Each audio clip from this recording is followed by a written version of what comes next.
Hey guys, I'm going to show you how to take scrolling screenshots in Microsoft Edge. So I'm going to open a website in here. And if I scroll down, as you can see, the page is too long with all the details in here. Now, what we need to do to capture all of this is to right click anywhere in the page. So right click, and at the bottom, you'll see inspect. Welcome back to Drew Tutorial.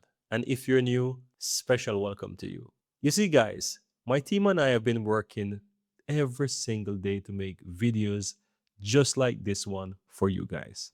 And for those of you who are subscribed, I just want to say special thank you.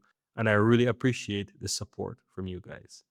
And if you're not yet subscribed, I would really appreciate if you hit that subscribe button. And if you find this video useful, go ahead and hit that thumbs up button. That's going to give this video a like and it gives a signal to YouTube that this video was helpful. Thank you guys for that. I'm so sorry to interrupt your video, but I'd really appreciate this tiny but massive support. Thank you guys. So make sure you click that.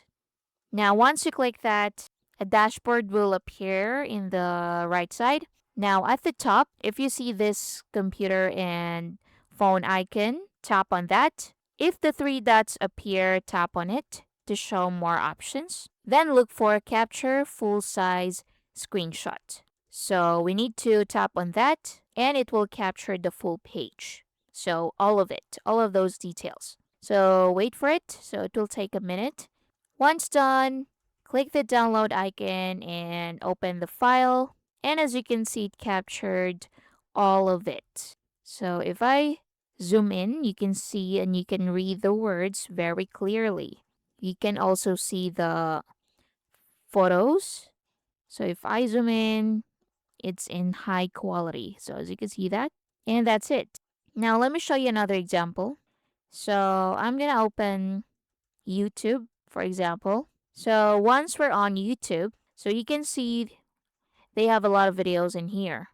So I want to capture all of this. So right click anywhere in the page and click on inspect at the bottom. So once you do that, so again, it will show you the dashboard in here at the right side. Then click this icon at the top that says toggle device emulation. Once you click that, the three dots will appear and tap on it. Then tap on capture full size screenshot. So it will capture everything from YouTube. So it will take a few minutes if the page is too long. And once done, it will be downloaded to your computer. So it's done. Let's open the file. So yes, it captured everything. You can zoom out, you can zoom in. And that's basically it. Thank you for watching.